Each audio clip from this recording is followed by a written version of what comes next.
Now, see, if everyone was to think of the individual only. अगर शुरू से ऐसे ही सोच रहे होते तब तो फिर कुछ बदलाव नहीं होता हमारी जिंदगी में, हम तो फिर गैदरिंग तक ही रह जाते। फिर तो कोई सोसाइटी, अगर यही बात, अगर ये इतनी सही है ये बात, तो फिर सोसाइटी बनती ही क्यों? फिर तो सब गैदरिंग ही करते। जब किसी को पता चल गया कि ऐसे व्हील जैसी एक चीज है, इस पर रोल होके आसान हो जाता है मुझे कुछ लेके जाना, मीट मुझे ले जाना है, मैं आसानी से खींच के ले गया, फिर मैं दूसरे को क्यों बताऊं? मुझे एज एन इंडिविजुअल हूँ, मैं तो अपनी जिंदगी जीता हूँ, मुझे क्या जरूरत है किसी को भी और ये सब बताने की? ध्यान से समझिएगा। अभी आपके सवाल में दो बातें हैं, एक डर और दूसरी कल्पना। ठीक है, और ये दो बातें रहेंगी। जो भी सवाल आपके सामने आएगा इसके विरोध में, उसमें भी रहेंगी। ठीक है, अभी एक डर है आपके सवाल में और एक कल्पना है। ये डर किसने दिया आपको? ये डर किसने दिया आपको?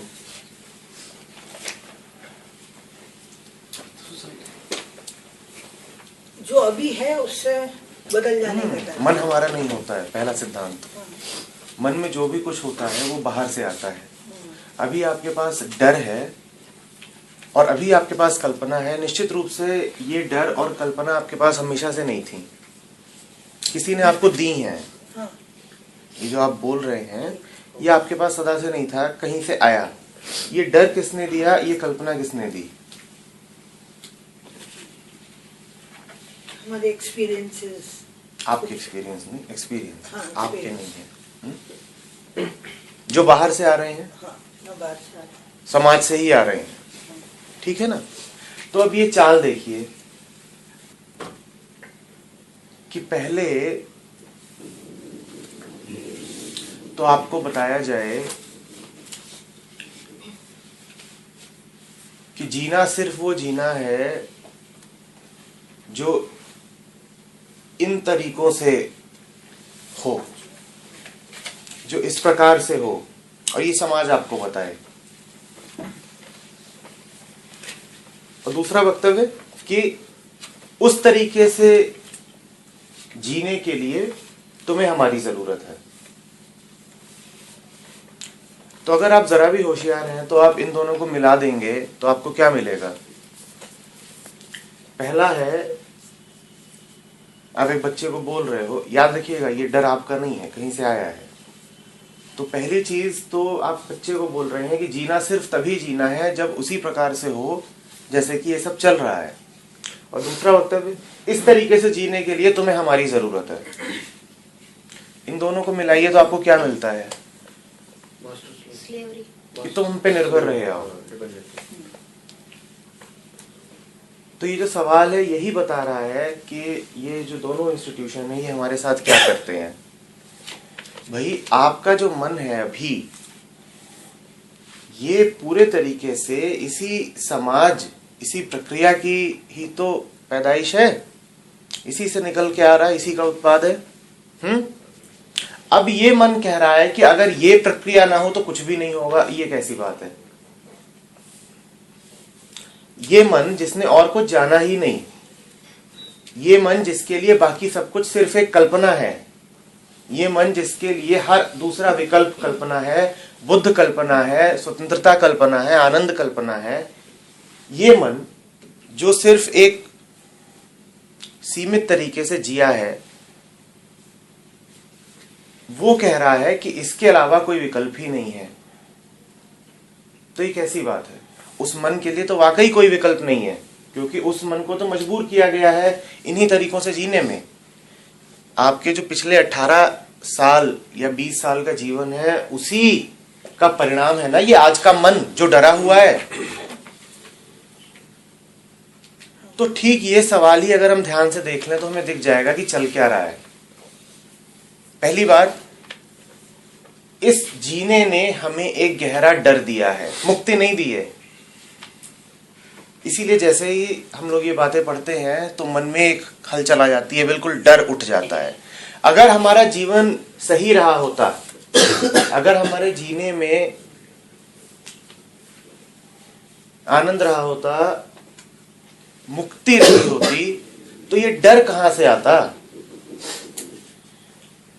ये डर, ये मत सोचिएगा कि इस शीट ने आपके भीतर पैदा किया है। ये तो सिर्फ एक तरीका है उस डर को बाहर लाने का। पर देखो कि इसको पढ़ते ही मन में कैसा डर उठता है, और फिर अपने आप से पूछो कि किसने वो डर स्थापित कर दिया है, और फिर देखो कि उस डर की प्रक्रिया क्या है। तो ये बड़ी मजेदार बात सामने आएगी कि समाज ही तुमको डरा रहा है कि हमसे दूर मत हो जाना।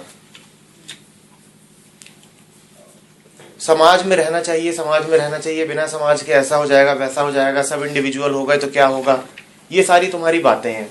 और मैं पूछ रहा हूं, ये बातें तुम्हें दी किसने? समाज ने। ये तो बड़ी मजेदार बात है। समाज से बाहर जाऊंगा तो मेरा बेड़ा गर्क हो जाएगा। और ये तुम्हें किसने सिखाया? समाज ने सिखाया।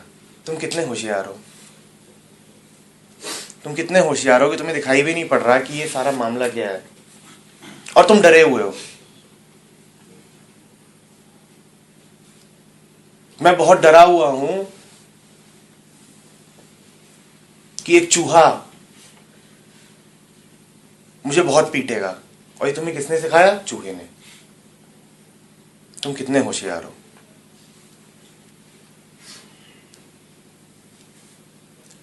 अभी तो ये सवाल पूछ पाना कि ये ना होगा तो क्या होगा, तुम्हारे लिए संभव ही नहीं है, क्योंकि तुम सिर्फ उस पूरे चीज का उत्पाद हो जिसमें ये है।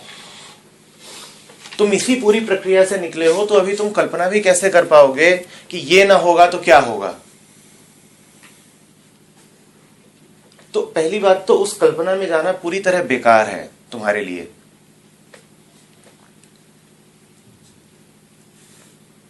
तुम हवा हवाई कुछ बातें उड़ाओगे, और तुम्हारी जितनी कल्पनाएं होंगी वो भी समाज से आई हुई होंगी, और फिर तुम्हारे लिए दिक्कत होगी। मैं कहता हूं कि तुम कल्पना कर रहे हो कि दुनिया में सब इंडिविजुअल हो जाएं, सब बुद्ध हो जाएं, और बुद्ध कैसा होता है ये भी तुम्हें किसने सिखाया है? समाज ने। बहुत बढ़िया। जब ये भी तुम्हें समाज ही सिखा रहा है कि बुद्ध कैसा होता है, तो तुम्हारा अपना क्या है?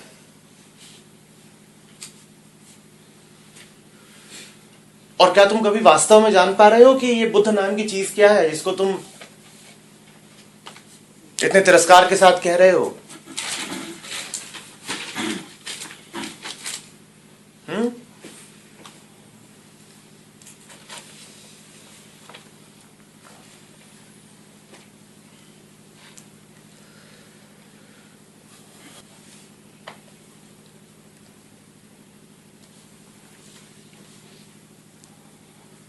और ये बातें बहुत मजेदार हैं। राष्ट्र परम है, ये किसने सिखाया? राष्ट्र ने। माँ बाप ईश्वर होते हैं, किसने सिखाया? माँ बाप ने। तुम कितने होशियार हो, और तुम इनको मान रहे हो कि ये तो पत्थर की लकीर है, ये तो अस्तित्वगत सच है। ये अस्तित्वगत सच है।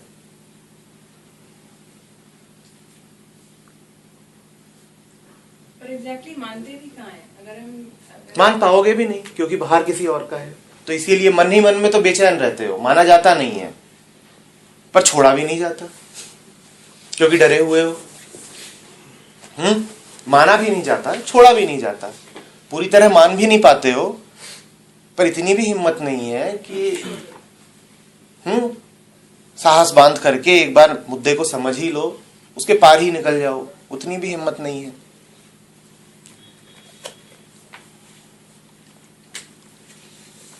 मेरा धर्म सबसे बढ़िया, किसने सिखाया ये? अपने ही धर्म। मेरे ही धर्म ने। वाह वाह वाह। हमारी अकल के क्या कहने, हमें समझ में भी नहीं आता कि ये क्या हो रहा है। मेरी दुकान का माल सबसे अच्छा, ये हमें किसने बताया? उसी दुकान के मालिक ने। और हमने कहा ये परम सत्य है, और हम मान के बैठे हैं कि नहीं नहीं नहीं, तुम्हें दिखाई नहीं दे रहा ये क्या हो रहा है?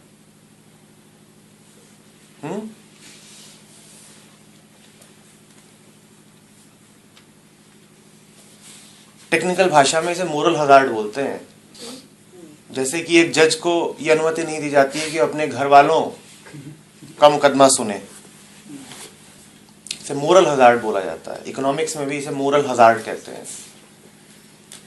क्या सर मैं कुछ पूछूं? बोलो।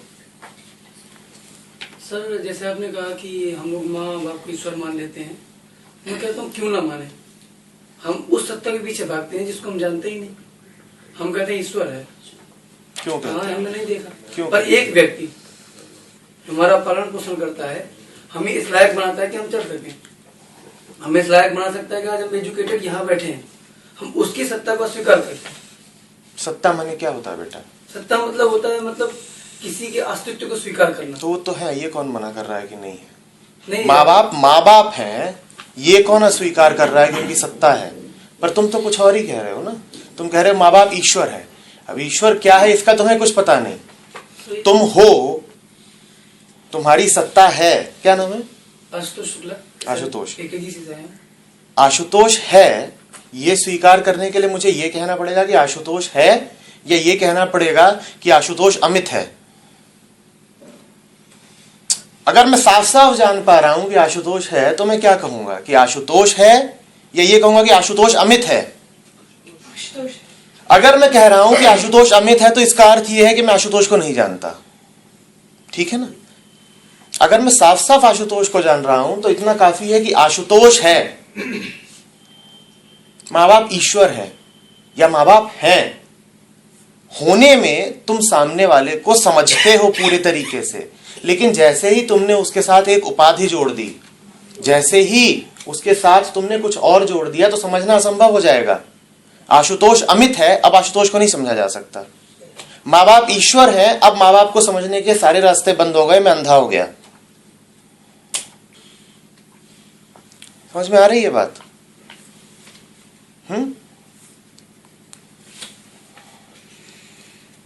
सीधे सीधे देखने के विरोध में तो आंखों पे पट्टियां पड़ जाती हैं ना।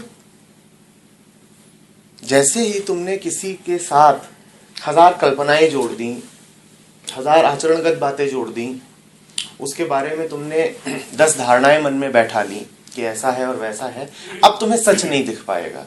अब असंभव है, अब असंभव है। और फिर सवाल वही जाता है कि ये ऐसा मन जो अब सच देखने के काबिल नहीं रहा, इस मन को ऐसा बनाया किसने? आज तुम बैठे हुए हो और भौचक्के हो और ऐसे देख रहे हो जैसे कि पता नहीं क्या बात बोली जा रही है, जबकि बात बहुत सीधी साधारण है, एकदम साफ। मैं पूछ रहा हूं कि तुम्हारी ये दुर्गति करी किसने कि तुम इस स्थिति में आ गए हो कि तुम्हें इतनी साफ बातें भी समझ में नहीं आती। निश्चित रूप से कोई जिम्मेदार है तुम्हें इस हालत में पहुंचाने का, तुम्हारे मन को ऐसा कर देने का कि वो बिल्कुल बंध गया है, छोटा हो गया है, डर गया है, संकुचित। किसने किया मन के साथ ये? तुम्हारे जितने तर्क आ रहे हैं सब डर से उठे हुए आ रहे हैं। किसने डराया तुम्हें इस गहराई तक? तुम जानना नहीं चाहोगे, साफ साफ देखना नहीं चाहोगे।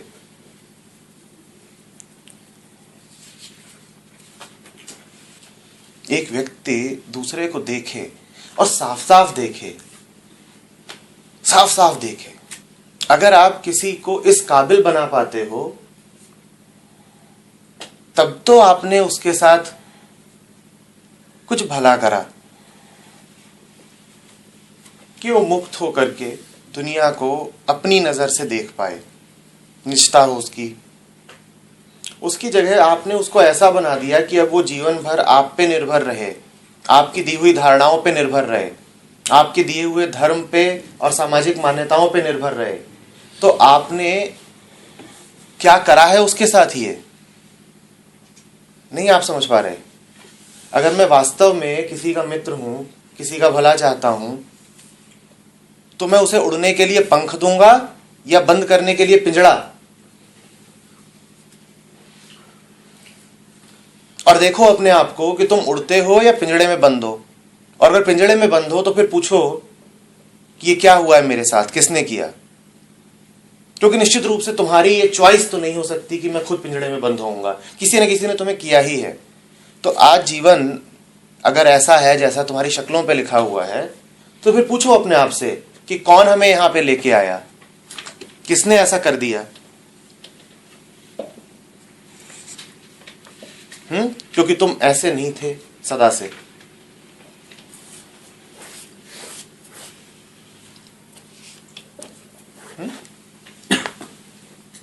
यहां पर बात ध्यान देंगे हम, किसी की भर्त्सना की नहीं हो रही है। यहां पे हम कोई राजनीति तो खेल नहीं रहे हैं कि दो लोगों के प्रति मुर्दाबाद मुर्दाबाद के नारे लगा रहे हो।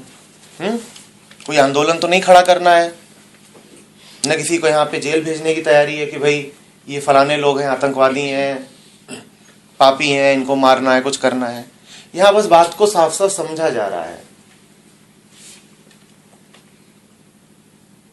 समाज, माँ बाप, सब लोग ये हमारे आपके जैसे ही लोग हैं, और हम बड़ा अन्याय करते हैं उनके साथ जब हम उन्हें ठीक से समझ नहीं पाते। और आप किसी को ठीक ठीक समझ नहीं पाते हैं जब आप उसकी ओर ठीक से देख भी नहीं पाते। आंखों पे पहले चश्मा चढ़ाते हैं, फिर देखते हैं। व्यक्ति व्यक्ति है, उसको रिश्ते की नजर से नहीं देखा जा सकता। ये जीवन का एक सूत्र है, इसको समझना होगा।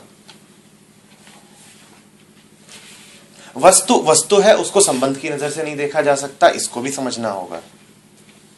जब व्यक्ति रिश्ता बन जाता है तब आपको कुछ समझ में नहीं आएगा।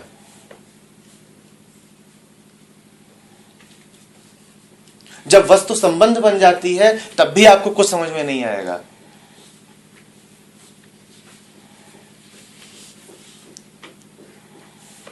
रिश्ता एक बार को हटाएं और व्यक्ति को देखें जो है, और फिर आप उसके लिए भी कुछ अच्छा कर पाएंगे। जब आप साफ साफ ध्यान से देख पाएंगे कि क्या हो रहा है, तभी आप किसी और की मदद भी कर पाएंगे। अभी हमने कहा था कि जज को यह अनुमति नहीं दी जाती है कि वो अपने ही नात रिश्तेदारों का मुकदमा सुने। इसी तरीके से ज्यादातर डॉक्टर कभी अपने आसपास के लोगों का ऑपरेशन नहीं करते। कारण समझ रहे हो? क्योंकि अब वो उनके लिए व्यक्ति नहीं, एक रिश्ता बन जाता है। और ये देखो, ये होता है जब व्यक्ति नहीं रिश्ता बन जाता है, कुछ भी तुम्हारी करने की समझबूझ खत्म हो जाती है। कुछ भी कर पाने की तुम्हारी समझबूझ पूरी तरह खत्म हो जाती है। बात समझ में आ रही है? कि दो आपसे सवाल पूछ रहा हूं, इनका उत्तर दीजिएगा कि क्यों किसी जज को अनुमति ही नहीं है कानून में कि अपने आसपास के लोगों का मुकदमा सुने। दूसरा, क्यों आमतौर पे कोई सर्जन कभी अपने आसपास के लोगों की सर्जरी नहीं करता। पहले वो ये स्वीकार कर लें कि हम बायस्ड हैं, हम पूर्वाग्रह से भरे हुए हैं। आवश्यक है कि पहले वो ये जाने कि उनका मन बंधा हुआ है, उसके बाद ही इस पे आगे बढ़िएगा। एक चीज और इसमें कि जब किसी लड़की की शादी होती है तो पहले बेटी होती है, फिर बहू बन जाती है। तो पूरी की पूरी जो ओवरव्यू है, जो आउटलुक है, एज एन इंडिविजुअल नहीं देखा जाता कभी भी। फिर तो पूरी की पूरी एक्सपेक्टेशंस और इन सब चीजों के ऊपर देखा जाता है। तो ये भी तो है कि जो ये दो चीजें अभी जिससे शुरुआत करी, ये भी तो सोसाइटी ने बनाई। क्या? जो डॉक्टर है वो अपने रिश्तेदारों का ऑपरेशन नहीं करेगा, जज अपने आसपास का नहीं, अगर ये समाज न भी बनाए, मान लो ये नियम समाज न भी दे, अपने आप ही नहीं करता, मान लो ये न भी बनाए, तो भी जैसा समाज ने हमें बना दिया है, हम अगर चलेंगे अपने ही बेटा या बेटी पे निर्णय करने अदालत में, तो हमसे करा ही नहीं जाएगा। क्योंकि हमारे लिए रिश्तों का अर्थ ही यही है कि ये अच्छा, ये प्रेफरेबल, इसको वरीयता देनी है बाकी सारी दुनिया के ऊपर। तो ये कैसे हमारे परिवार हैं जिसके उत्पाद ऐसे हैं कि वो निष्पक्ष भी नहीं रह सकते, जीवन को साफ दृष्टि से भी नहीं देख सकते।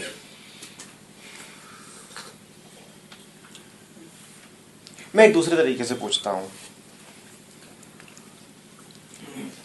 ये हम सबको दिखाई पड़ता है कि गहरी बेचैनी है हम सबके भीतर, ठीक है ना? है, दुनिया बुरी है, उसको गाली देने का हम सबका मन करता रहता है। दुनिया भरी हुई है उपद्रव से, कलह से, जलन से, युद्ध से। पूछिए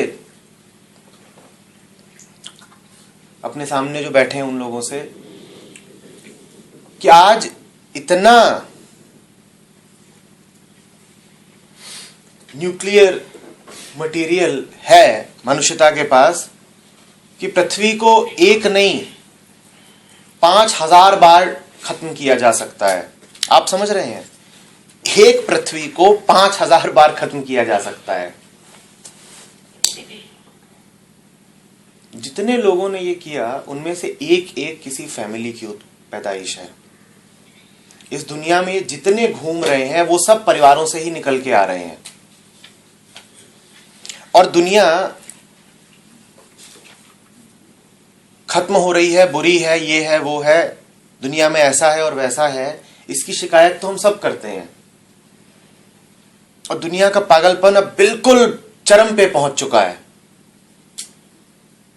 तुमने ये हालत कर दी है कि पृथ्वी ही खत्म होने वाली है। एवरेज ग्लोबल टेम्परेचर 1.5 डिग्री बढ़ चुका है और सब जानते हैं कि जहां 2 डिग्री क्रॉस करेगा करीब करीब प्रलय ही आ जानी है। सी लेवल और बढ़ गया, जितने वो आइलैंड्स वगैरह हैं चूक गए, सब कुछ विनाश की कगार पे खड़ा हुआ है। और ये सब कुछ जो लोग कर रहे हैं वो कभी बच्चे थे। उन बच्चों को ऐसा किसने बनाया?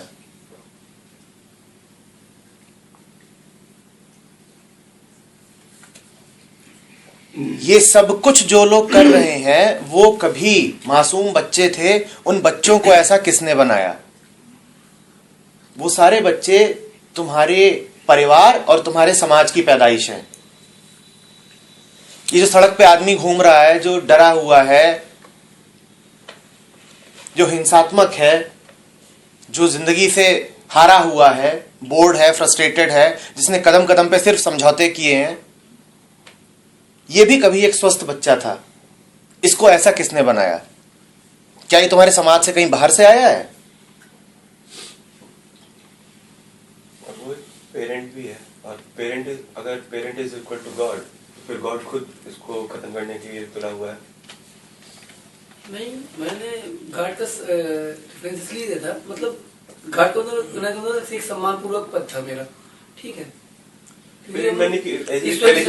सम्मान शब्द के मायने क्या है ये भी तुम्हें किसने बताया? समझ तो तुम जानते ही नहीं कि सम्मान क्या। ठीक, तुम कुछ नहीं जानते, तुम सिर्फ वो बोल रहे हो जो उन्हीं लोगों ने तुम्हें दे दिया है, तुम जिनकी वकालत कर रहे हो। तुम सिर्फ उसको दोहरा रहे हो जो उन्होंने ही तुम्हें दे दिया है, जिनकी तुम अभी पैरवी कर रहे हो। तुम देख नहीं पा रहे ये क्या किया जा रहा है हमारे साथ। और दुनिया में ऐसे ही लोगों की संख्या सदा ज्यादा रही है, और अब तो ऐसी हो गई है कि सब खत्म होने की कगार पे खड़ा है। बिल्कुल पूरा विनाश, सब खत्म। ना खेतों में फसलें उगेंगी, ना आसमान से बारिश होगी, धूप बरसेगी तो ऐसी कि सब खत्म हो जाना है, बारिश जब होगी तो ऐसी कि सब बह जाना है। अस्तित्व की दशा किसने की? और हमें दिखाई नहीं पड़ रहा है। हम अभी भी समाज समाज, परिवार परिवार कर रहे हैं।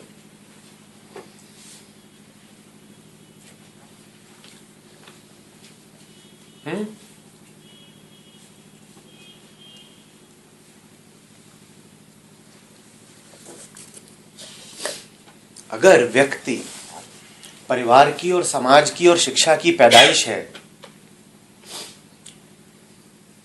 और आज व्यक्ति बिल्कुल जानवर जैसी हालत में दिख रहा है, तो क्या ये एक अकाट्य प्रमाण नहीं है कि परिवार में और समाज में और शिक्षा में बहुत जबरदस्त भूल हो रही है? क्या आप इस तर्क से मुंह चुरा सकते हो? बोलो, बात बिल्कुल सामने है। इसको न देखने का कोई कारण है? आदमी सड़ चुका है, ये सबको दिखाई देता है। तुम ये क्यों नहीं स्वीकार कर रहे कि सड़ा हुआ आदमी तुम्हारे घर से ही निकल के आ रहा है? तो तुम्हारा घर सड़ा हुआ है, ये तुम्हारे क्लासरूम से निकल के आ रहा है, तुम्हारी शिक्षा से, तो तुम्हारी शिक्षा सड़ी हुई है। तुम्हारे समाज से निकल के आ रहा है, तुम्हारा समाज सड़ा हुआ है। यह आसमान से तो नहीं टपका ना कहीं, या पैकेट खोलते हो कहीं से इंपोर्ट होकर के आता है कि अभी अभी आया है। आदमी अगर सड़ा हुआ है तो वो इसी सब की तो पैदाइश है। ये सड़ा हुआ आदमी कहां से आया? अब सड़े हुए आदमी का मन अगर डरा हुआ है और वो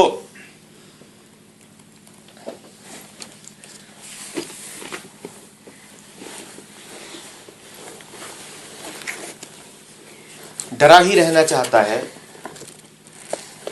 तो इसमें ताज्जुब क्या है? क्योंकि उसको सिखाया ही यही गया है कि डरे रहो।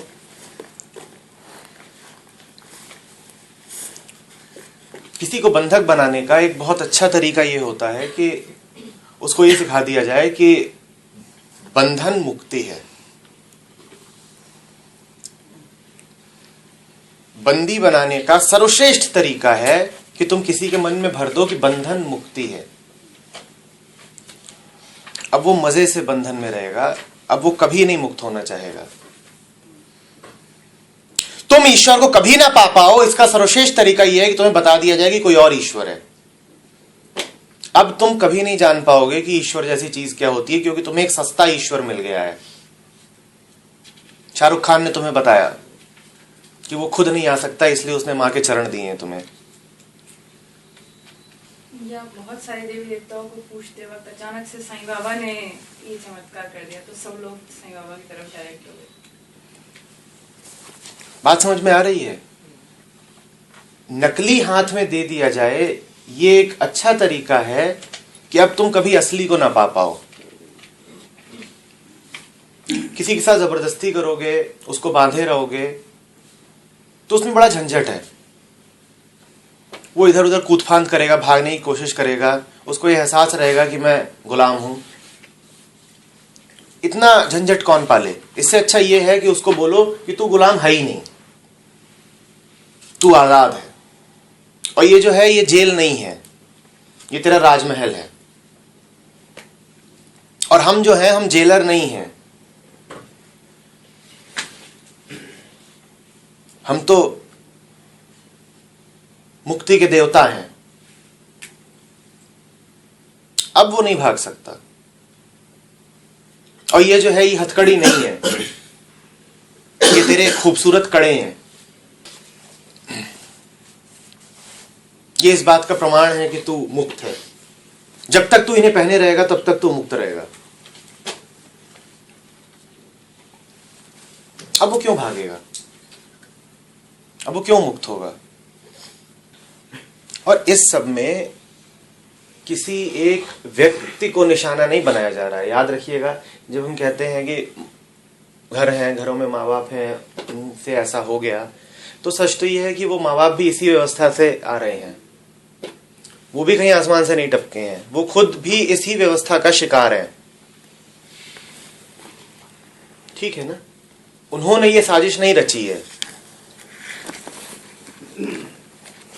वो भी इस साजिश के शिकार भर है और उनको भी मदद चाहिए।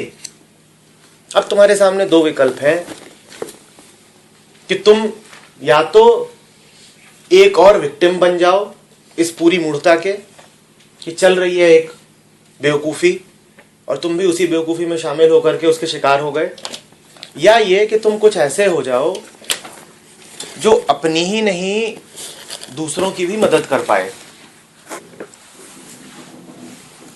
माँ बाप की सब मदद करना चाहते हो? Yes sir. माँ बाप के लिए सबकी नीयत अच्छी है? Yes sir. दूसरों की मदद तो तभी कर सकते हो ना जब पहले अपनी काबिलियत हो। सर इसमें बीच में एक तीसरा ऑप्शन भी है। बीच में एक तरफ है आप मदद जैसे करने की बात कर रहे हैं, आप पूरी तरीके से इक्विप्ड हैं, अपने अंदर पूरी तरीके से डिस्टर्ब्ड नहीं है, तभी आप वो मदद कर पाओगे। एक बीच वाला जो चीज होती है जो सबसे ज्यादा शायद डिफिकल्ट है, to run away for some time, to run away to get the immunity, क्योंकि मदद करके गलती होती है फिर। जो दोनों तरह से एक्ट कर मतलब नॉट टू से एक्ट, लेकिन अगर कोई दोनों रास्ते एक साथ लेके चल सकता है तो उसमें क्या प्रॉब्लम है? चल के दिखाइएगा, उधर को भी और इधर को भी एक साथ चल के दिखाइए। मतलब दिखाइए तो, ह्यूमन बीइंग है ना आप भी, चल के दिखाइए। उधर को भी जाइए और इधर भी जाइए एक साथ। हम क्यों ऐसी बातें करते हैं बहकी बहकी?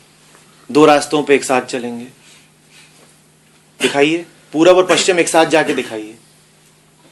पूरब पश्चिम भी छोड़ दीजिए, दो रास्ते जा रहे हैं, उनके बीच में बस 5 डिग्री का एंगल है, दिखाइए उस पे कितनी दूर तक जा सकते हैं।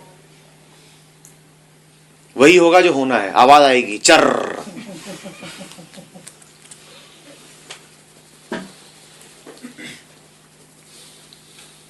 डरा हुआ मन है ना जो कह रहा है ये भी ना छोड़ूं और वो भी ना छोड़ूं।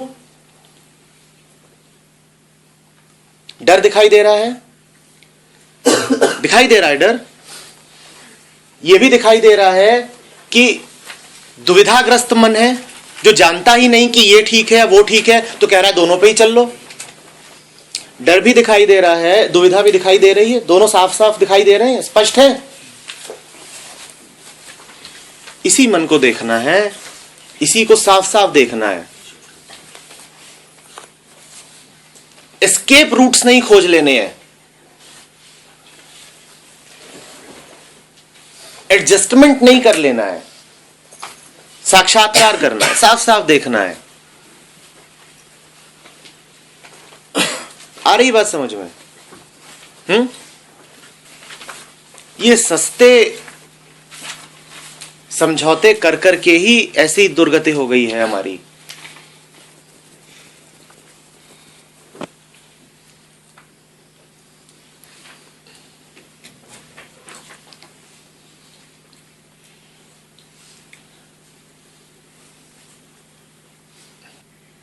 फिर इस बात को दोहराना जरूरी है, बिल्कुल कहा नहीं जा रहा है। असल में मन आदमी का ऐसा होता है कि वो एक एक्सट्रीम से दूसरी एक्सट्रीम पे कूदने की कोशिश करता है। एक सिरा तो ये है कि घर मेरा मंदिर है, और उस सिरे से मन जैसे ही हटता है तो तुरंत दूसरे सिरे पे जाता है कि घर बूचड़ खाना है, ना इधर ना उधर। यहां पे कोई बात मनवाने की कोशिश नहीं की जा रही है, कोई मत लेकर के नहीं बैठे हुए हैं,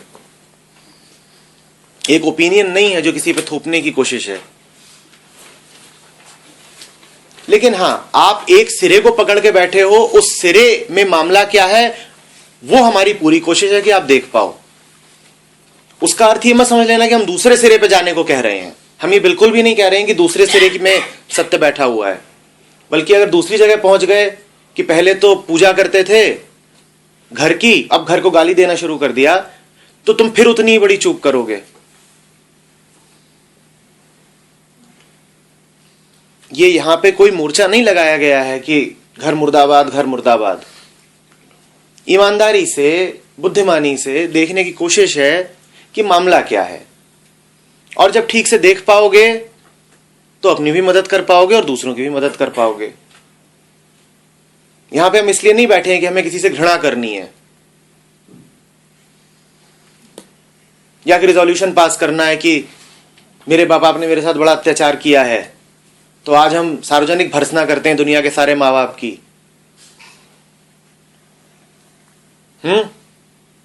ये सब नहीं हो रहा है, पर आदमी की बुद्धि ऐसी ही है, वो सोचता है कि हमें एक एक्सट्रीम से हटाया जा रहा है तो दूसरे पे डाला जा रहा है। नहीं, ऐसा नहीं किया जा रहा है। आपको एक से हटा के दूसरे पे फेंकने की यहां कोई कोशिश नहीं है।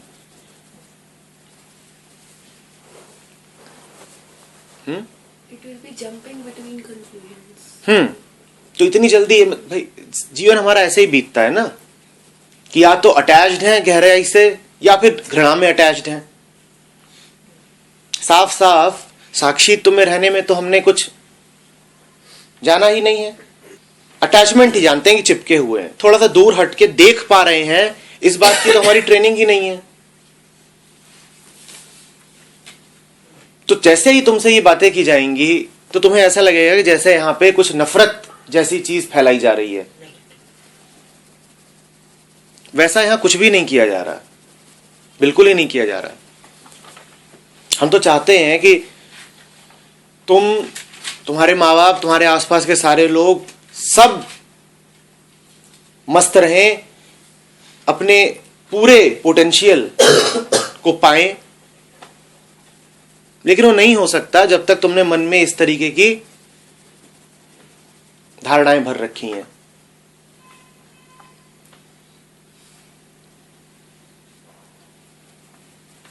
ठीक है, तो इतनी जल्दी इस पर भी मत पूछो कि ये ना हो तो क्या हो, क्योंकि जैसे ही पूछो तो ये विवेक होना चाहिए हम में कि हम जान लें कि ये सवाल डरा हुआ सवाल है। ये जल्दी से एक निष्कर्ष से दूसरे पे कूदना चाहता है, ये जल्दी से एक प्रकार की सुरक्षा से दूसरी प्रकार की सुरक्षा मांग रहा है।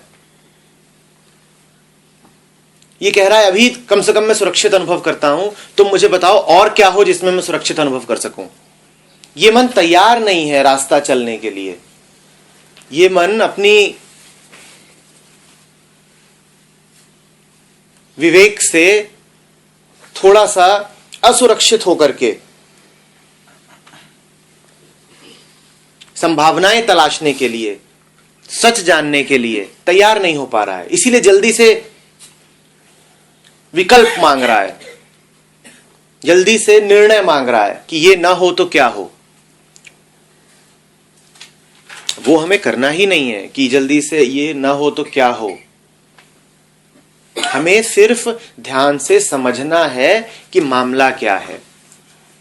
और अगर हमको ध्यान से समझना है कि मामला क्या है तो हम उस डॉक्टर या जज की तरह नहीं हो सकते जिसके मन पे रिश्तों का जाल बिछा हुआ है, जिसके आंखों पे संबंधों का फिल्टर लगा हुआ है और जिसको कुछ दिखाई नहीं दे रहा, जिसको कुछ दिखाई नहीं दे रहा, जिसको व्यक्ति नहीं दिखाई दे रहा, सिर्फ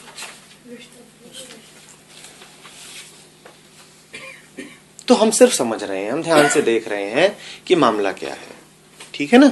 उसके बाद इसी समझ के फलस्वरूप हो सकता है कुछ हो सकता है कुछ न भी हो, जो भी होगा स्वीकार है। यहां फिक्र किसको है कि इसके बाद ठीक ठीक यही होना चाहिए, ऐसा हमारा कोई एजेंडा है ही नहीं। हमने ऐसी कोई जिद पकड़ ही नहीं रखी है कि इसके बाद अब ऐसा हो जाना चाहिए और ऐसा हो तो ही उचित है, कुछ और हुआ तो बेकार हुआ। ऐसी हमारी कोई जिद है ही नहीं। जिद है तो सिर्फ ये कि बेवकूफ नहीं रहेंगे, आंखें खोलेंगे और मामले को समझेंगे, ध्यान से देखेंगे। सिर्फ ये जिद है और इस पे हम अड़े हुए हैं और अड़े भी रहेंगे। ठीक है, समझ में आ रही है बात। उसके अलावा तुम क्या करते हो क्या नहीं करते हो हम नहीं कह रहे। हम नहीं कह रहे हैं कि घर जाओ और आग लगा दो। करोगे तो उससे यही सिद्ध होगा कि अभी भी उतनी बेवकूफ हो।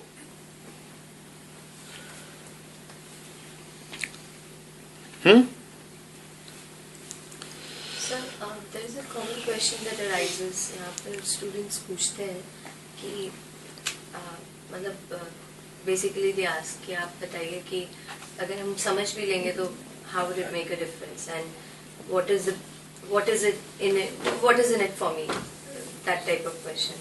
ये बताने के बावजूद कि आप अभी तक मतलब सोए पड़े हैं, आपको सिर्फ जगाया जा रहा है, they want to know, I mean, what is it that they're going to get out of this? Why can't they just lie like this as it is? Because going against the norms or accepting it would be much more painful. आंख बंद करके बैठे हो, तुम्हारे सामने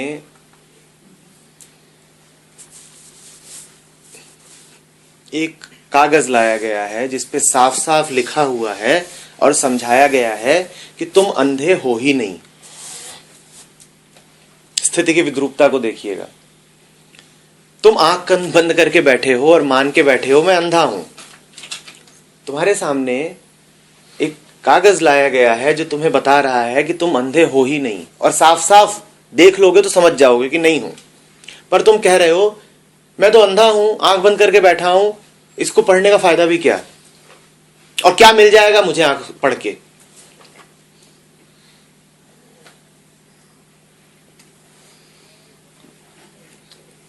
तुम अभी जैसे हो उसमें तुम कल्पना भी कैसे कर पाओगे क्या मिल जाएगा। तो ये पूछो ही मत कि फायदा क्या है, तुम अभी सिर्फ ये देखो कि तुम नुकसान में कितने हो, वो नुकसान कम हो जाएगा। क्योंकि जो फायदा है वो तो अभी तुम्हें समझ में आएगा ही नहीं ना। नुकसान है ये तुम्हें समझ में आ रहा है क्योंकि उसको तुम दिन रात जी रहे हो। उस नुकसान को तुम्हारी एक एक सांस में वो नुकसान बैठा हुआ है। डर है, असुरक्षा है, मन में घुसा हुआ है गहराई से, तो नुकसान तो झेल रहे हो, वो नुकसान कम हो जाएगा। यही बहुत बड़ी बात है तुम्हारे लिए। ये मत पूछो कि और क्या मिल जाएगा, और क्या मिल जाएगा तुम्हें कैसे बताएं। तुमने कभी आंख नहीं खोली तो हम तुम्हें कैसे समझाएं कि रंग कितनी खुशी देते हैं और रोशनी कितनी खुशी देती है।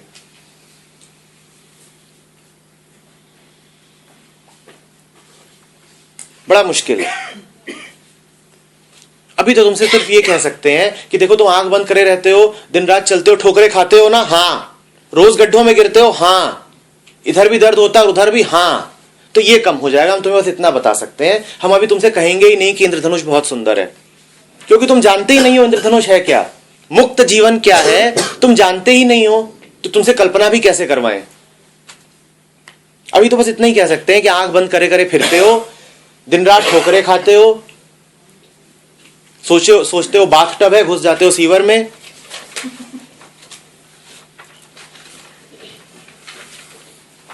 तो इस तरह जो तुम्हारा जीवन है दिन रात बीत रहा है, उसमें जितनी तुम्हारी ये गंदगी है ये कम हो जाएगी। अब दिक्कत ये है कि तुमने उसको जीवन मान रखा है। तुम सोचते हो ऐसा तो होगा ही नहीं, ऐसा होगा ही नहीं। वो हट सकता है, वो कम हो सकता है, कुछ और है संभव। फिर एक सवाल और पूछता हूं तुमसे। तुम पूछ रहे हो कि फायदा क्या होगा, मैं तुमसे पूछ रहा हूं फायदे का क्या फायदा है। तुम्हें किसने सिखाया कि फायदा ढूंढना चाहिए? फायदा फायदेमंद है तुम्हें कैसे पता?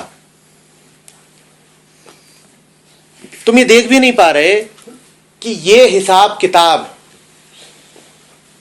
ये कैलकुलेटर वाली जिंदगी भी तुमने सीख ली है किसी से कि मुझे फायदा बताओ।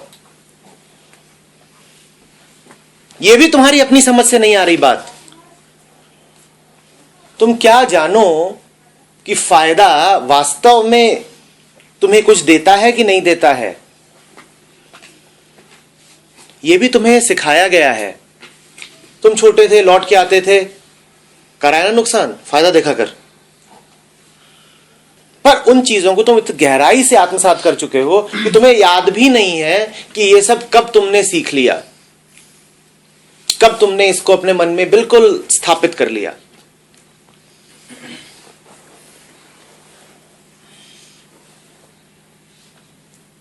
What is the benefit of benefit?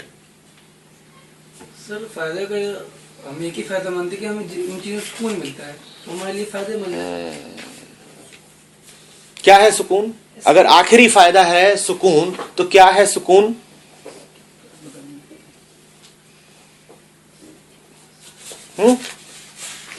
उसका हमें कुछ पता नहीं। हमारे लिए सुकून तो ऐसा ही है कि बहुत खा लिया, पेट खराब है, फिर हल्का हो जाए, ऐसा ही सुकून हम जानते हैं। ऐसा सुकून जिसको पाने के लिए पहले पेट खराब होना जरूरी है,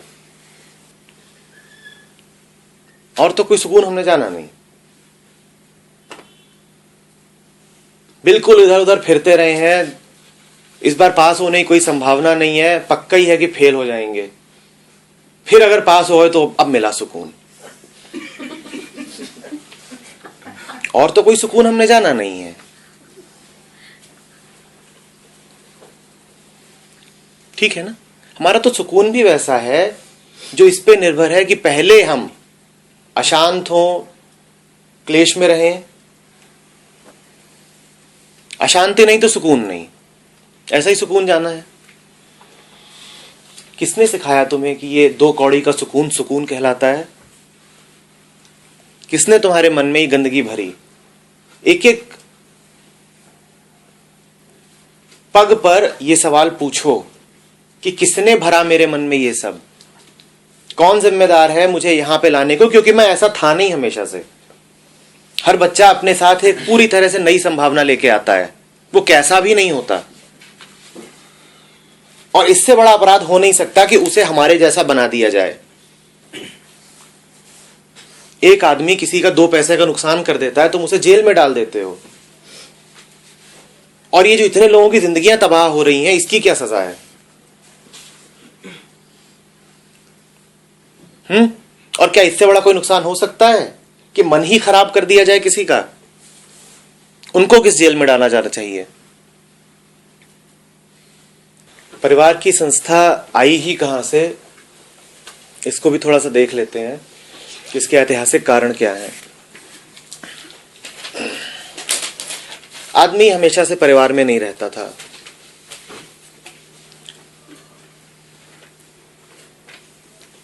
परिवार में जाने की प्रमुख वजह थी आदमी का खेती में उतरना। जब आदमी खेती में उतरा, जमीन के एक टुकड़े को उसने अपना खेत बना लिया, तब उसके जीवन में यह आवश्यक हो गया कि सिर्फ वो जमीन ही नहीं, कुछ और चीजें भी निर्धारित हो जाएं।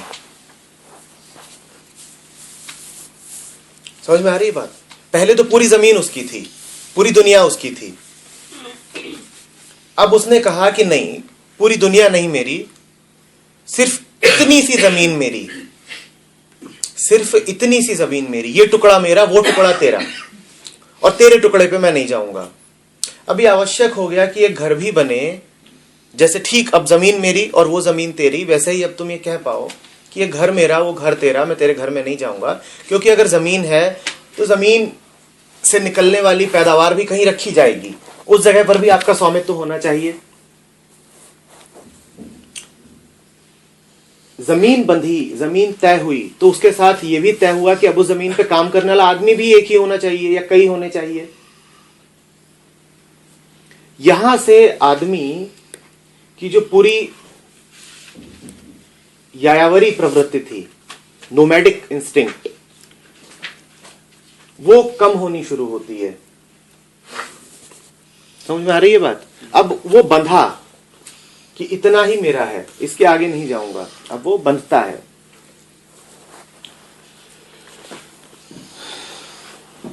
जब जमीन आती है सामने, तो उसमें फिर एक नया प्रश्न खड़ा होता है कि जो इसमें से पैदा हो रहा है अन्न, वो आगे भी जाएगा, बीज के रूप में भी थोड़ा रखा जाएगा। हर समय, हर मौसम में फसल पैदा नहीं होती है, तो जिन महीनों में पैदा होगी उन महीनों के अलावा जो शेष महीने हैं उन महीनों के लिए भी संचित किया जाएगा। तो भविष्य का प्रश्न अब सामने आया। जब आप जंगल में हो तो भविष्य का प्रश्न नहीं है।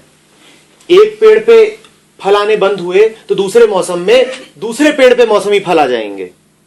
जब आप जंगल में हो तो भविष्य जैसा कोई प्रश्न ही नहीं होता। पर इस जमीन के टुकड़े के साथ आप जैसे ही संबद्ध हुए, अब एक नया वेरिएबल खड़ा होता है, फ्यूचर, जो आदमी के मन में पहले कभी था ही नहीं। भविष्य की कोई बात ही नहीं उठती थी पहले, सिर्फ ये पल होता था, भूख लगी तो खा लिया, चल दिए, भटक रहे हैं।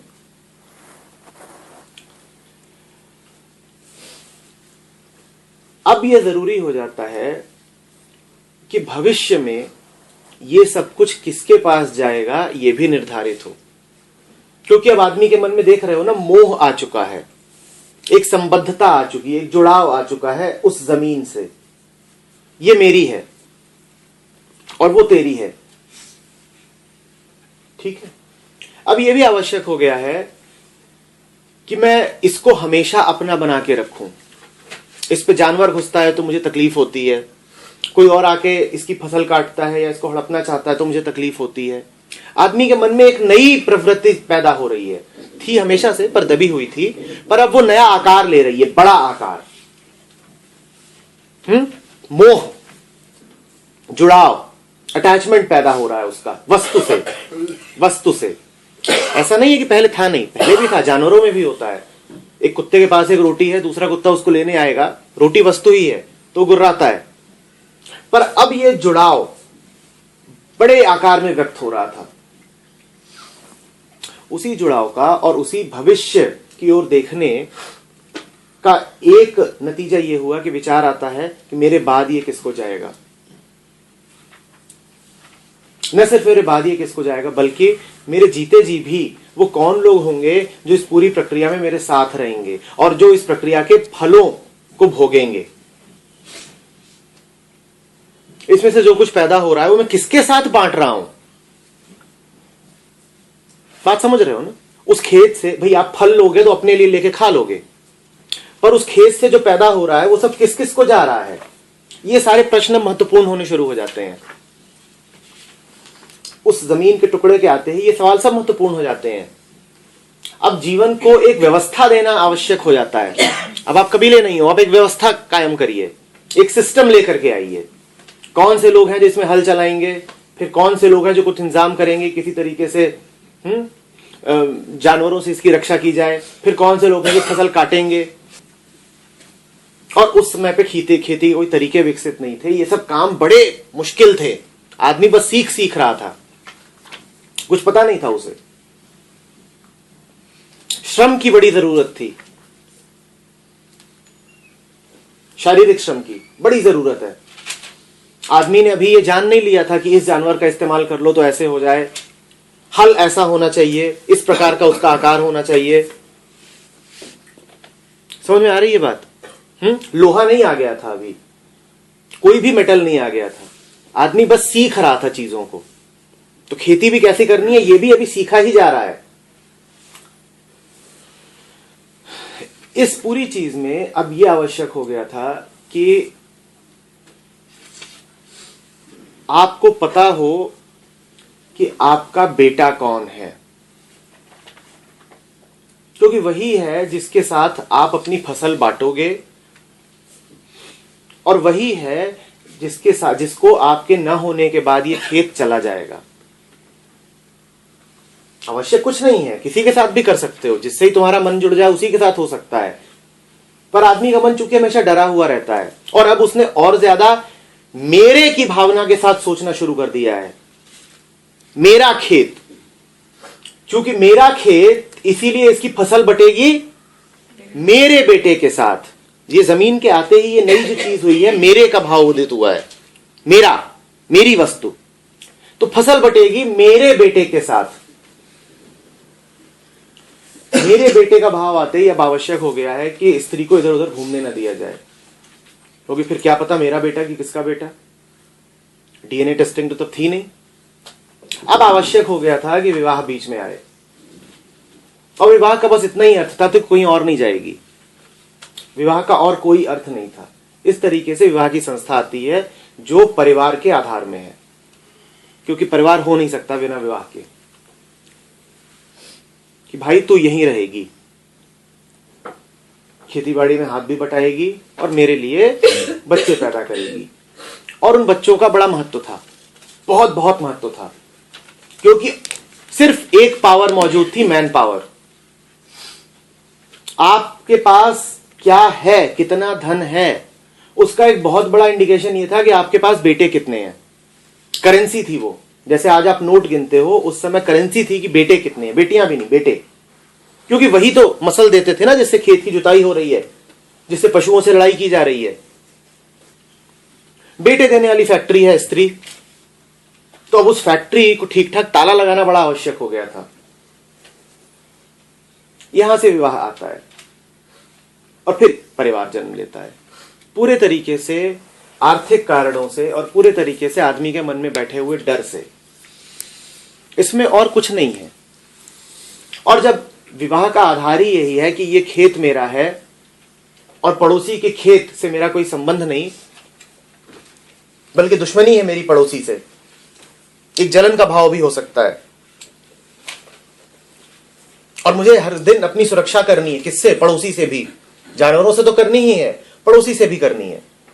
तो परिवार के आधार में ही बंटवारा बैठा हुआ है, बटा हुआ मन, एक डरा हुआ मन जो असुरक्षित महसूस कर रहा है, जो किसी के अगेंस्ट सुरक्षा चाहता है, जिसने दीवारें खड़ी की हैं कि इस दीवार के भीतर जो है वो मेरा, बाकी तेरा। समझ में आ रही है बात? अच्छा, इसके फायदे भी मिले हैं मनुष्य को। परिवार के फायदे मिले हैं क्योंकि जिस कारण से परिवार खड़ा किया गया था वो कारण तो उसने पूरा करा ही है। आपके बेटे होते गए, आपका कुनबा बढ़ता गया, आप अपने बेटों को एक प्रकार की धारणा में, एक प्रकार के संस्कारों में डालते चले गए।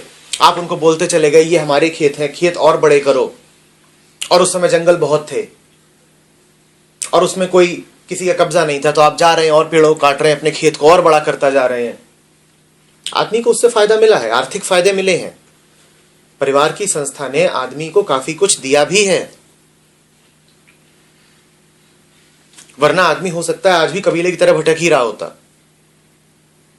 खेती बढ़ी और खेती बढ़ते बढ़ते बढ़ते अंततः इंडस्ट्रियल रिवॉल्यूशन तक पहुंच गई। इसमें परिवार का योगदान है। समझ में आ रही है बात? क्योंकि परिवार वो बिल्डिंग ब्लॉक है जिसके आसपास आप सब कुछ खड़ा कर रहे थे। पूरी आपकी सामाजिक संरचना परिवार पर आधारित थी, तो उसका बड़ा महत्व था उस समय में। उसने आपको कुछ हद तक सुविधाएं दी हैं, कुछ हद तक भी नहीं, काफी दी हैं, सुविधाएं खूब दी हैं, लेकिन उसने हमसे ले क्या लिया है उसका मूल्यांकन करना बहुत जरूरी है। और इतिहास में था एक समय जब परिवार का आना अपरिहार्य था, पक्का था कि आएगा ही आएगा। हमें आज देखना है अपने समय में कि क्या हम आज भी खेती कर रहे हैं, क्या हमें आज भी उन भावनाओं की जरूरत है।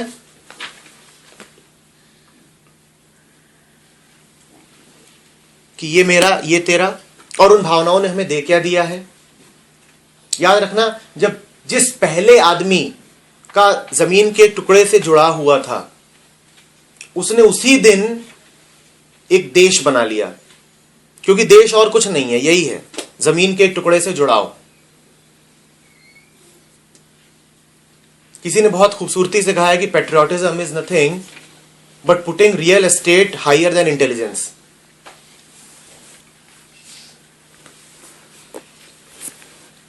रियल एस्टेट प्लॉट, देश क्या है? एक बहुत बड़ा प्लॉट ही तो है, क्योंकि हम देश को यही जानते हैं, नक्शे पे खींची हुई रेखा, तो वो तो सिर्फ प्लॉट दिखाती है और उसके अलावा देश की हमारी कोई समझ है भी नहीं।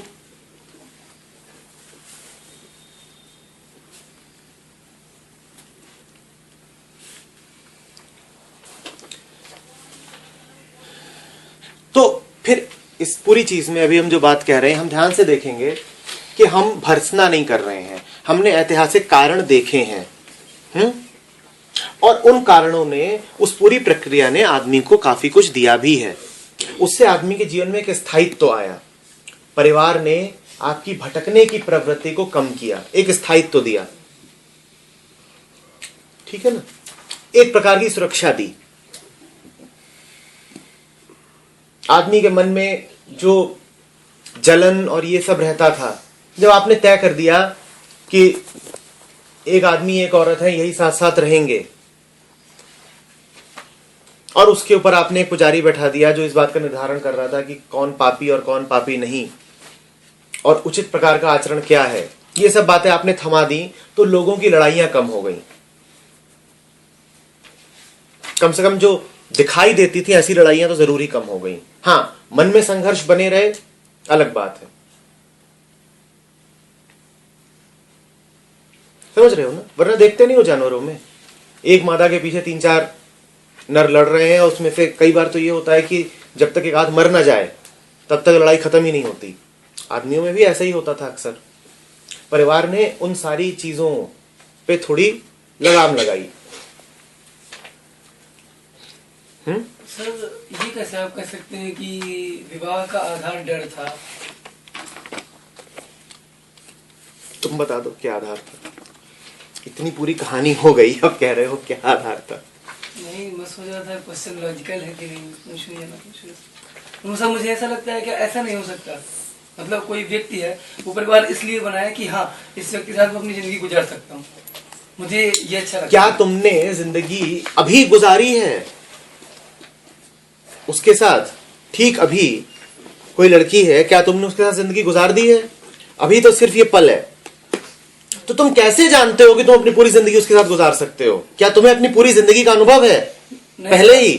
सर, 25 लोगों के बीच में कोई ऐसा व्यक्ति होता है जिससे हमको लगाव होता है। लगाव अभी है ना। और तुम क्लेम क्या कर रहे हो कि अगले 80 साल भी गुजारूंगा इसके साथ? क्या अगले 80 सालों का फिलहाल तुम्हें कुछ अनुभव है? ये क्या पहले ही उन्हें गुजार चुके हो? क्या अगले 80 साल तुम पहले ही गुजार चुके हो, अनुभव लेके आए हो? तो तुम कैसे जानते हो कि अगले 80 साल इसके साथ गुजार सकते हो? तुम बदलोगे, वो बदलेगा, परिस्थितियां बदलेंगी, तुम कैसे जानते हो कि गुजार सकते हो? तुम इतना तो दावा कर सकते हो बेशक कि फिलहाल मुझे ये पसंद है, इतना सत्य हो सकता है, इसके अलावा तो कुछ नहीं सत्य हो सकता ना। पर मन ऐसा ही है, वो सुरक्षा ढूंढता है।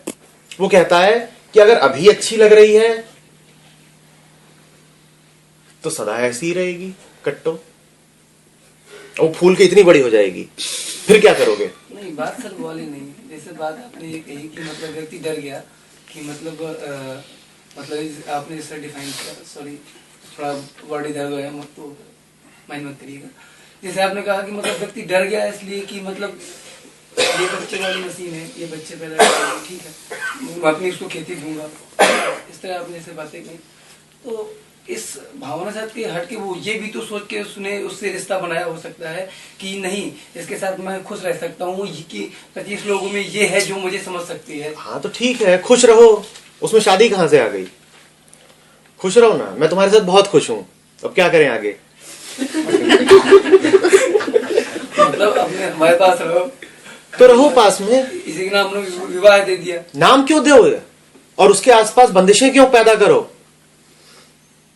खुश हो ना, अच्छी बात है, हम सब यहां खुश हैं, तो क्या करें? सर्टिफिकेट साइन करना शुरू करें आपस में?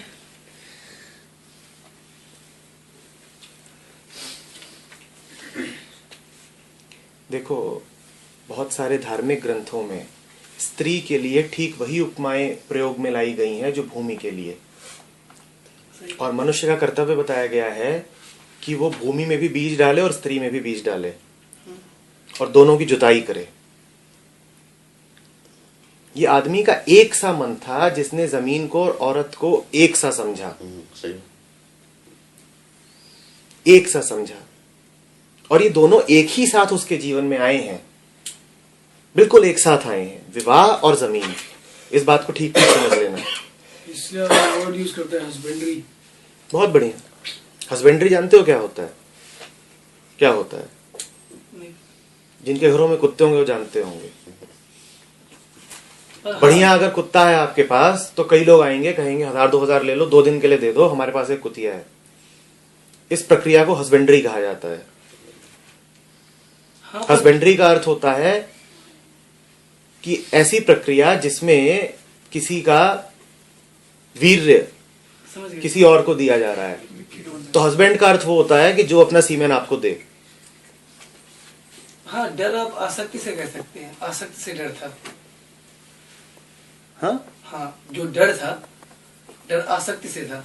आसक्ति इन द सेंस मतलब आज ये मेरे साथ रिलेशन बना रही, कहीं और किसी साथ रिलेशन न बना लेगी। ये नहीं है, ये बहुत छोटा है, बात और बहुत आगे की है, बात बहुत आगे की है। इससे मैं अपनी सारी जायदाद जिस बेटे को देके जा रहा हूं वो पड़ोसी का बेटा है। वही ये है गहराई में असली डर। समझो बात को।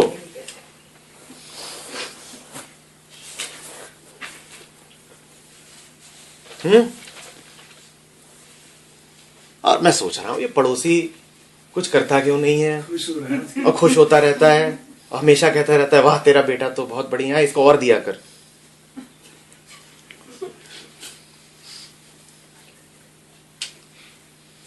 जमीन और औरत आदमी के जीवन में एक साथ आते हैं स्वामित्व के संदर्भ में। जिस दिन वो जमीन पे स्वामित्व करना चाहता है उसी दिन वो औरत पे भी स्वामित्व करना चाहता है। और मनोदशा एक सी है कि दोनों ही खेत हैं जिसमें से कुछ पैदाइश होती है। जमीन अन्न देती है, औरत बेटे देती है। जमीन पे कब्जा जरूरी है ताकि अन्न मेरा रहे, औरत पे कब्जा जरूरी है ताकि बेटे मेरे रहें।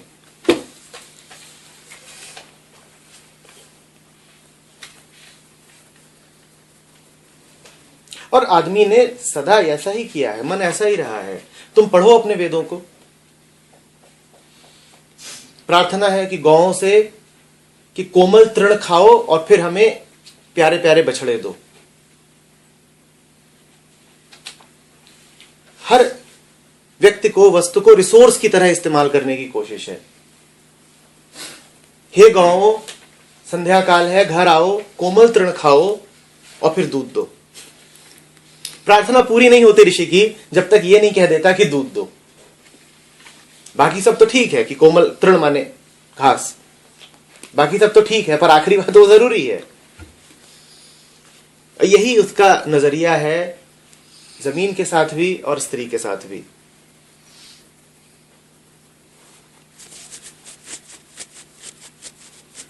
बड़ा बुरा लग रहा है, क्या करें।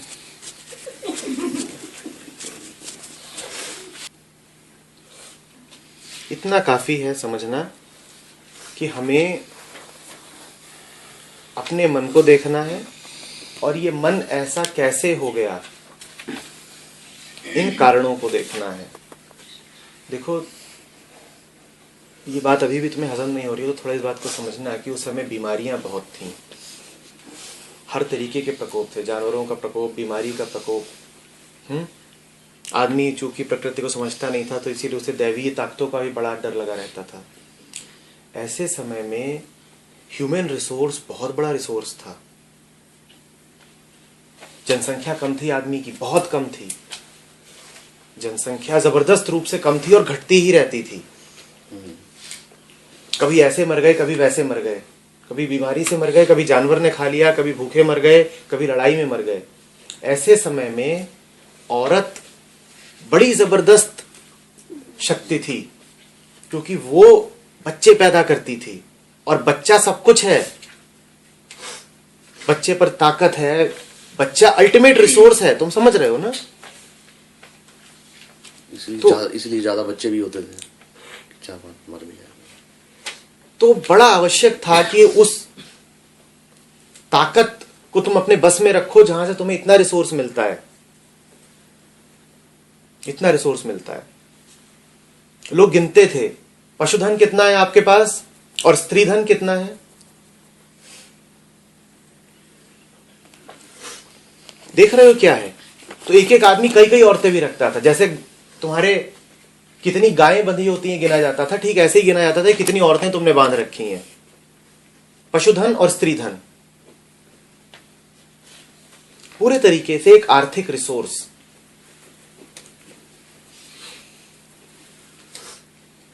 सुना नहीं है एक एक राजा की कितनी कितनी बीवियां, वो क्या कर रहा है और उसका वो रिसोर्स है।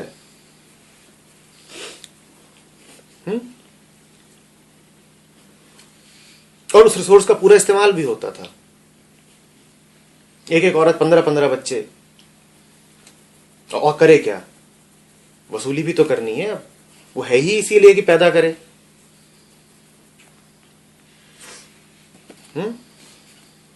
वो आज तक होता रहा है। 10-20 सालों तक पहले तक गांव में चले जाओ तो एक आंकड़ा होता है TFR,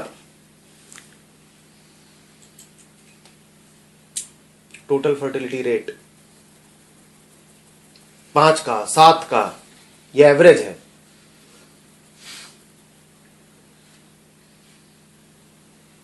और आप पूछो किसी से तो बोलेगा जितने हाथ उतना बल। बात समझ रहे हो क्या?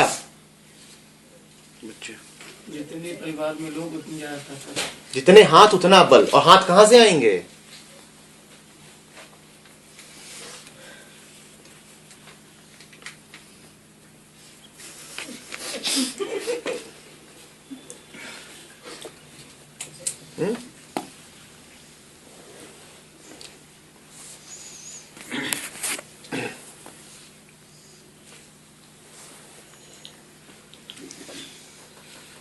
इस पूरी प्रक्रिया में प्रेम के लिए बहुत कम स्थान है।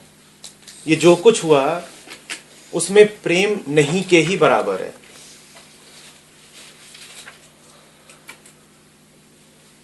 सिर्फ उत्पीड़न है, सिर्फ संसाधन की तरह एक इस्तेमाल है, उपयोग, संसाधन है, रिसोर्स है। प्रेम कहां है मुझे नहीं मालूम। होता होगा यदा कदा, बीच बीच में कहीं कुछ हो जाता होगा, भूले भटके। उस समय की बात करें एंशिएंट टाइम्स की, तो सर मतलब मैन को बायोलॉजी के बारे में पता नहीं होगा, so why he was so much concern कि मेरा ही बच्चा हो। अब तो दिस इज मेरा बच्चा चलो न भी हो, किसी और का बच्चा मेरे खेत में हाथ क्यों बटाएगा मेरा?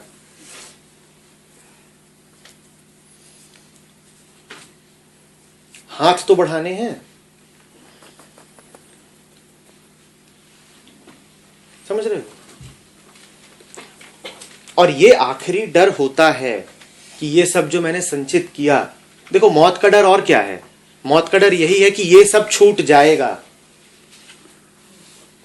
और उस मौत के डर से लड़ने के लिए आदमी की तरकीब होती है इनहेरिटेंस, कि ये सब कुछ था, ये छूट नहीं रहा है, ये मेरे बेटे को जा रहा है, ये कहीं नहीं छूट रहा, ये कहीं जा नहीं रहा।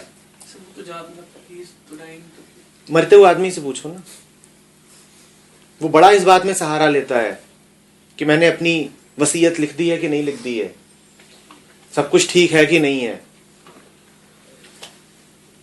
उसको इसी बात से बड़ा संबल मिलता है। मरते हुए आदमी से पूछो जिसका सब छूट रहा हो, वो पूरा पूरा लेखा करके जाना चाहता है कि सब ठीक जगह जाए। ये कोई अनुमान की बात नहीं है, तुम देखो इसको, जिनके घरों में लोग हों, बुजुर्गों, देखें। इंश्योरेंस, तुम अगर मर ही रहे हो और तुम्हें मरने के बाद क्या होगा इससे कोई फिक्र नहीं है, तो इंश्योरेंस किस लिए होता है? I must stay after I'm dead. तुम मरने के बाद भी निर्धारक बने रहना चाहते हो कि मरने के बाद भी मैं कुछ करके जा रहा हूं। यह आदमी का अहंकार ऐसा ही है। इंश्योरेंस और क्या है? तुम तो मर ही गए, फिर इंश्योरेंस काहे के लिए है? ये सब यही है कि मर तो रहा हूं पर मरने के बाद भी मेरी ताकत कायम है। देखो मैं अभी भी कुछ कर रहा हूं, मैं इतना बड़ा डूड हूं।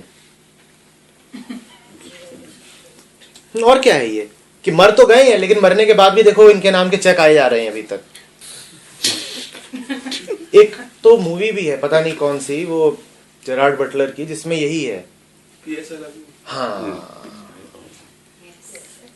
वो मर गए हैं पर मरने के बाद उनके नाम के खत आए जा रहे हैं और आए जा रहे हैं और आए जा रहे हैं। मन ऐसा ही आदमी का, रहे ना रहे हम, महका करेंगे बन के सदा, सुना है गाना वो? और बड़ा सुकून मिल रहा है, रहे ना रहे हम। और कितने शायर हैं जिन्होंने यही कहा है कि मर भी जाऊंगा तो भूत बन के तेरे आंचल में घुसूंगा। तू जहां जहां चलेगा मेरा साया साथ होगा। काफी खौफनाक ख्याल है वैसे तो ये।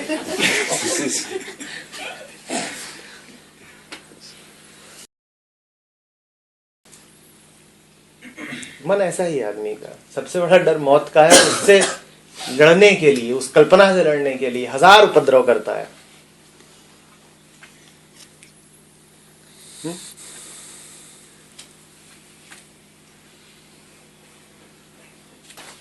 Time for the family to disappear has come. And what should we do? And what should come? Family का अर्थ है वो सब गंदगी जिसका नाम फैमिली बन गया है। अन्यथा तो व्यक्ति हैं और उनके बीच के स्वस्थ संबंध हैं।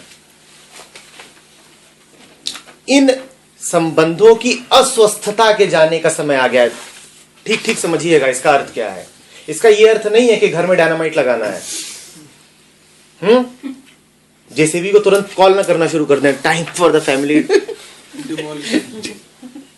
डिमोलिशिंग द सीक्रेट्स बन गया डिमोलिशिंग द होम्स। इसका अर्थ यह है कि family has become identical with sickness. तो जब लिखा हुआ है the time for the family to disappear has come, तो उसका इतना ही अर्थ है that the time for the sickness to disappear has come. इस बात को ध्यान से समझ लीजिए।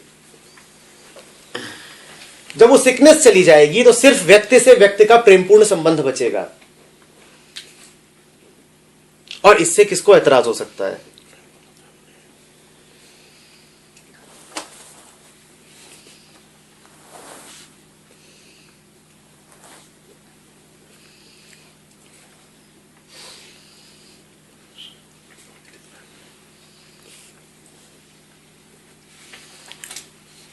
कभी देखा है घर की बुढ़ियां जब घर में लड़की आती है नई तो कभी उसे ये बोलती हैं प्रेमपूर्ण रहो?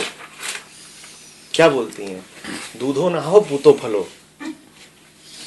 उधर रहा बेडरूम, दूधो नहाने के लिए, पूतो फलाने के लिए। वही सोच सर बदल। तुम्हारे घरों में कभी आशीर्वाद दिया गया है प्रेम का? ये तो आशीर्वाद है कि दूधो नहाओ पूतो फलो, और फिर तुम कहते हो कि दुनिया ऑब्सीन क्यों है? इससे ऑब्सीन कोई आशीर्वाद हो सकता है? वल्गैरिटी की इंतहा। एक घर में लड़की आ रही है नई और तुम उससे बोल रहे हो कि दूधो नहाओ और पूतो फलो, और FIR क्यों ना करा दें इसी आशीर्वाद पे? क्या बदतमीजी है। अगर लड़की जरा भी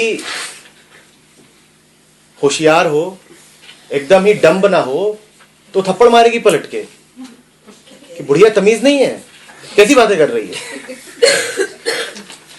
पर वो नहीं, और झुकेगी, पांव छुएगी, कहेगी वाह क्या आशीर्वाद दिया है।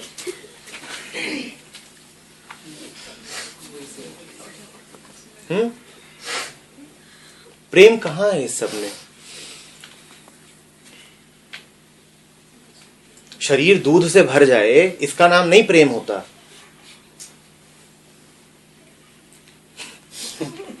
ये ग्वालों का काम है, प्रेमियों का नहीं। घर है कि डेयरी है? घर है कि मैटरनिटी वार्ड? पूतो फलो।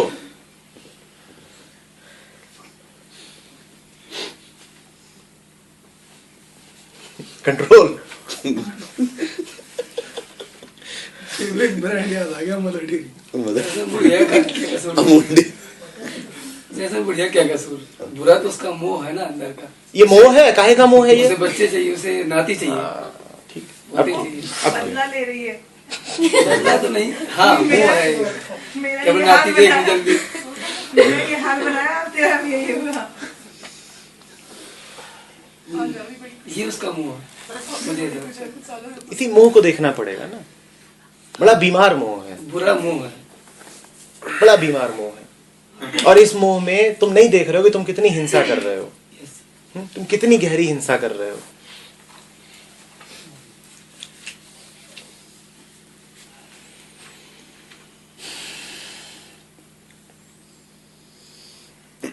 उसमें लिखा तो हुआ है दूसरा पेज खोलते ही पहले, that's why there are so few Buddhas in the world, the root cause is the family. तो और इस अद्वैत को सबसे ज्यादा खतरा किससे है? हाँ?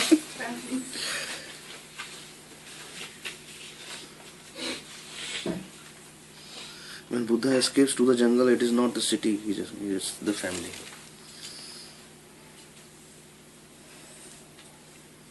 तो सुनिए ना, fuck association, family United against corruption of kids. ऐसा भी कुछ है? और क्या, उन्होंने तुम पे मुकदमा कर रखा है। किस पे?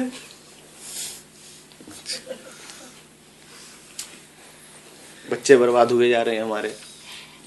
अच्छा, नाम अच्छा है।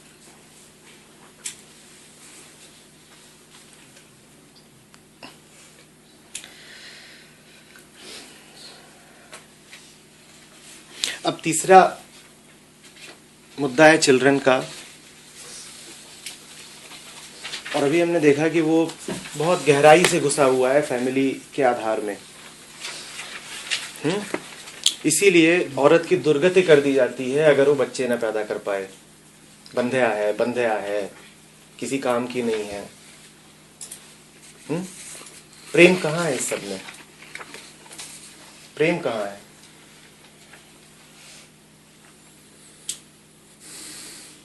वो घर में आती नहीं है कि चालू हो जाते हो, गुड न्यूज कब आएगा?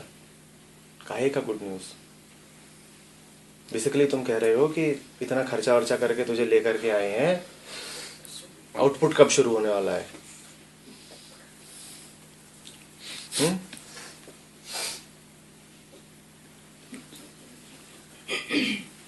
तुझे यहाँ रखेंगे, तुझ पे खर्चा करेंगे, खाना पीना खिलाएंगे, तो रिटर्न ऑन इन्वेस्टमेंट कब आएगा? और फिर इसीलिए इतने सारे ये क्लिनिक चल रहे हैं, फर्टिलिटी क्लिनिक्स। नहीं तो अगर आपको बच्चे की इतनी ही ख्वाहिश है, अगर आपके भीतर बड़प्पन इतना है कि आप किसी छोटे को पालना ही चाहते हो, तो इतने अनाथ बच्चे हैं, पाल लो किसी को। और बच्चे की भी आवश्यकता नहीं है, इतना कुछ है दुनिया में जिसे पाले जाने की आवश्यकता है।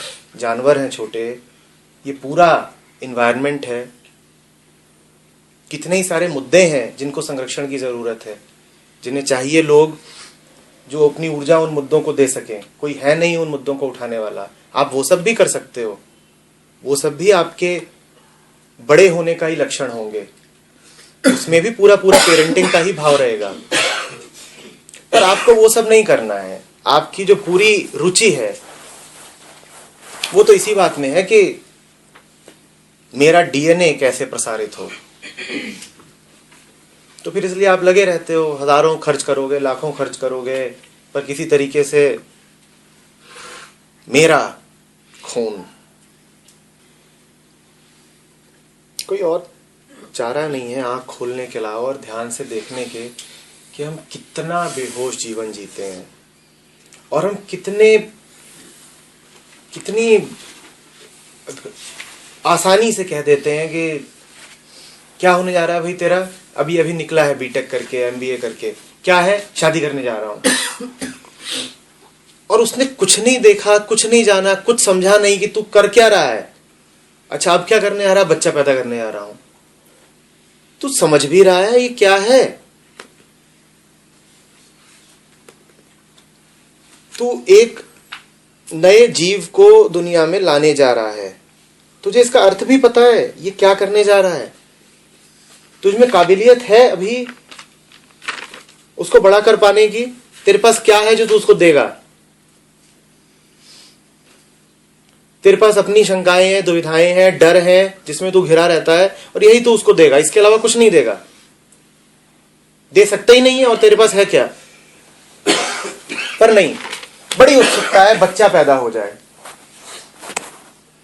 फैशनेबल बात है भाई, I mean the nest must be completed. Marketing की भाषा में फुल नेस्ट उसी को कहते हैं।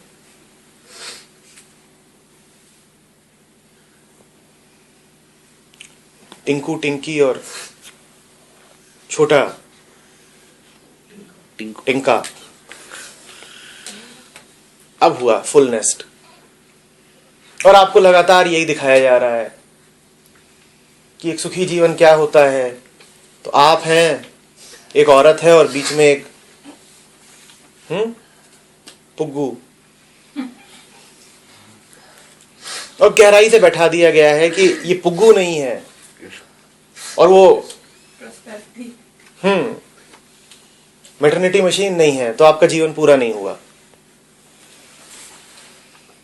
पूरा नहीं हुआ। हेवन नहीं मिलेगा अगर बेटा नहीं होगा। लोनली मरोगे, कोई कोई पानी देने वाला नहीं होगा, जलाने के लिए भी कोई, मुंह में आग देने वाला कोई नहीं होगा। और बढ़िया सिस्टम निकाल दिया गया है कि तुम्हारी कपाल क्रिया बेटा करेगा। हिंदुओं में जब मरते हो तो मुंडी फोड़नी पड़ती है, इतनी आसानी से फूटती नहीं, तो उसमें डंडा लगा बेटा ही करेगा। मुंह में जो आग दी जाती है बेटा ही देगा। और नहीं, हाय राम, अब तो चलो खैर मॉडर्न हो रहे हो तो वो चीज उतना शायद ना करती हो कि ठीक है मुंह में कौन आग देगा, सीधे मशीन में डाल देना, जल जाएंगे, भस्म बाहर। उसमें भी होता है सर। उसमें भी होता है क्या? थोड़ा सा बटन बेटा दबाएगा। बटन नहीं, पहले से थोड़ा सा आग लगा के उसके बाद लगाते हैं उसको। कितना बढ़िया लगता होगा ना, अभी मशीन सामने है और बाहर बाहर उसके आग लगा रहे हो कि थोड़ा तो चला दो। थोड़ा सा जला और उसके बाद हटाया जाता है। हम कितने ज्यादा मनुष्य हैं, कितनी गहराई से संवेदनशील हैं हम। बाद में मशीन में डाल और ये सब हम अपने प्रियजनों के साथ करते हैं। ये हमारे प्रेम का सबूत है, कितने प्रेमी हैं हम गहराई से।